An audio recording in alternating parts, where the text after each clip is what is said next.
कर्नाटक में एक बेहद दर्दनाक और खौफनाक हादसा पेश आया, जहां देखते ही देखते एक ही परिवार के 11 लोग नदी की तेज बहाव में बह गए। पल भर में एक हंसते खेलते परिवार की पूरी जिंदगी बिखर गई। ये दिल दहला देने वाली घटना उत्तर कन्नड़ के भटकल इलाके से सामने आई है।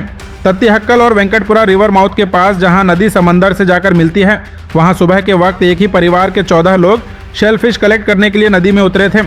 उस वक्त लो टाइड था, पानी कम था और सब कुछ बिल्कुल नॉर्मल लग रहा था। लेकिन अचानक पानी का लेवल तेजी से बढ़ने लगा। जोरदार करंट आया और लोग उस तेज धार में फंसते चले गए। उत्तर कन्नड़ के एसपी दीपन के मुताबिक पानी के अचानक बढ़ने और कीचड़ भरे इलाके की वजह से लोगों को संभलने तक का मौका नहीं मिला। देखते ही देखते एक के बाद एक कई लोग पानी में डूबते चले गए। इस दर्दनाक हादसे में अब तक 11 लाशें बरामद की जा चुकी हैं। हालांकि 3 लोगों को वक्त पर रेस्क्यू करके हॉस्पिटल भेजा गया था। इनमें से एक शख्स इलाज के बाद घर लौट चुका है, जबकि बाकी 2 लोगों का ट्रीटमेंट अभी भी जारी है। बताया जा रहा है कि मरने वालों में ज्यादातर खवातीन शामिल हैं और कई विक्टिम्स एक ही फैमिली से ताल्लुक रखते थे। हादसे की खबर मिलते ही local fisherman, police, coastal security teams और इमरजेंसी स्टाफ ने मोर्चा संभाला। कई घंटों तक रेस्क्यू और सर्च ऑपरेशन चलाया गया, जहां हर मुमकिन कोशिश के जरिए लोगों को बचाने की कोशिश की गई।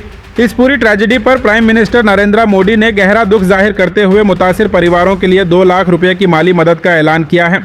वहीं कर्नाटक के चीफ मिनिस्टर सिद्धारमैया ने भी हर मरहूम के परिवार को 5 लाख रुपए की माली मदद देने का ऐलान किया है।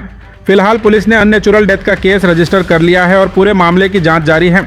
लेकिन ये दर्दनाक हादसा एक बार फिर हमें याद दिलाता है कि समंदर और नदी के किनारे, चाहे लो टाइड हो या हाई टाइड, एक पल की गफलत भी पूरी जिंदगी उजाड़ सकती है।